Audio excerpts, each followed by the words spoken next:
Argentina lost the World Cup final. Then, in front of a global television audience, they lost control of the ending. Spain were lifting the trophy.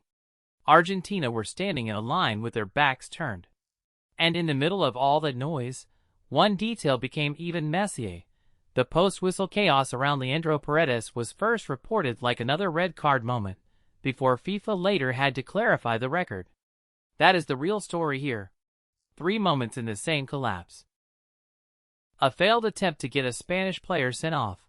A post-whistle brawl that became so chaotic the record itself had to be corrected, and a medal ceremony Argentina refused to face.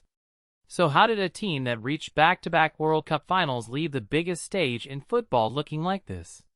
None of this came out of nowhere. Argentina had already spent the final walking on the edge. They lost Enzo Fernandez to a second yellow in normal time, and by the end, every challenge, every complaint, every stare at the referee felt like it was part of the same pattern. The football problem was simple and brutal. Argentina were not hurting Spain enough on the pitch. Spain controlled the rhythm, protected the center, kept their shape, and forced Argentina into a game where frustration became one of their only weapons.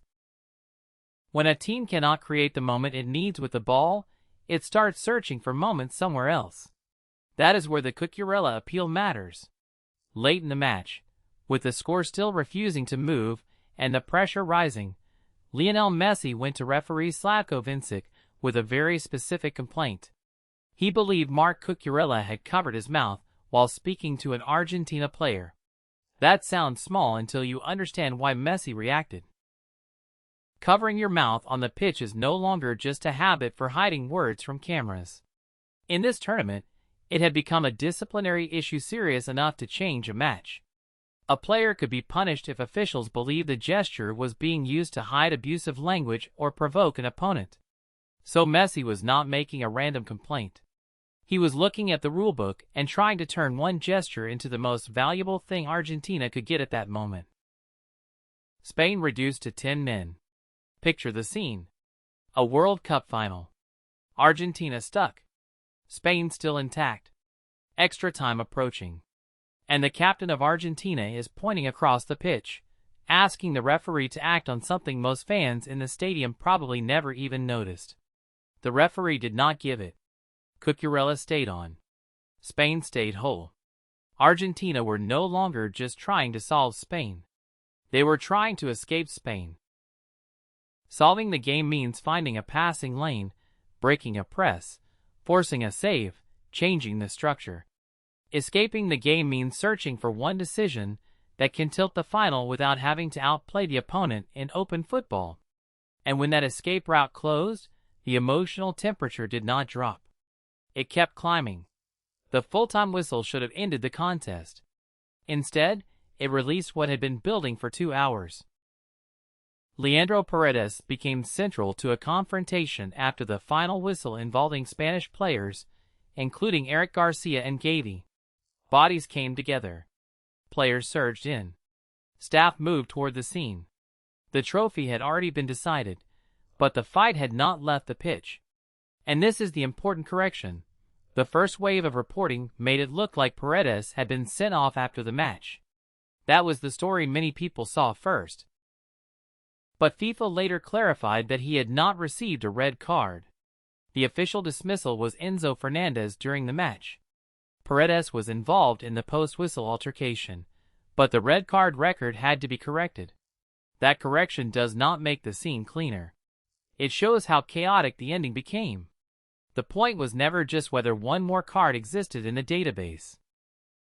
The point is that Argentina's final ended with a brawl serious enough to trigger FIFA scrutiny, and messy enough that the first version of the story needed to be walked back.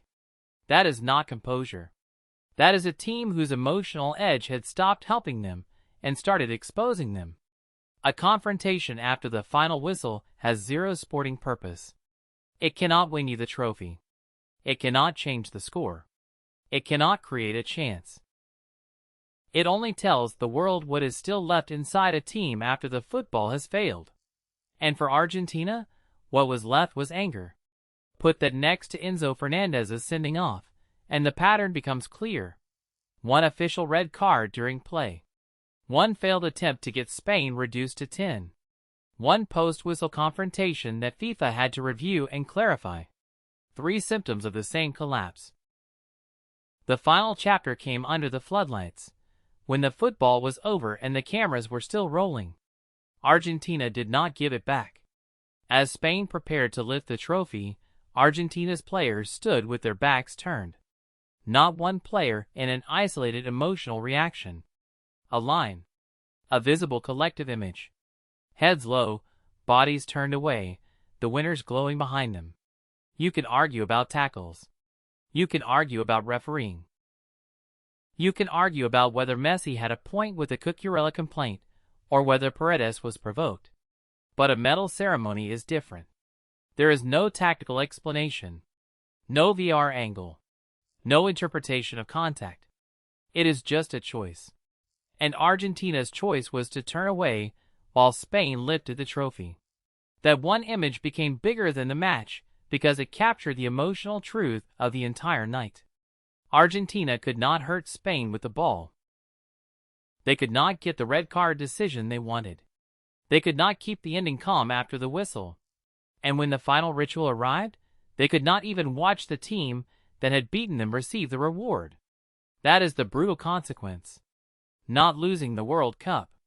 The consequence was leaving the final remembered not only for Spain's title, but for Argentina's refusal to face it. Argentina's tournament identity had been built on edge, aggression, pressure, emotional intimidation. But the final exposed the danger of that identity. When the football stopped working, the edge had nowhere productive to go. It went to the referee. It went to the confrontation. It went to the ceremony. That is why this collapse feels different from ordinary heartbreak. Ordinary heartbreak looks like players on the grass. Tears. Silence. Maybe one angry complaint. This was a sequence. First the appeal. Then the chaos. Then the turned backs. And each step moved further away from football.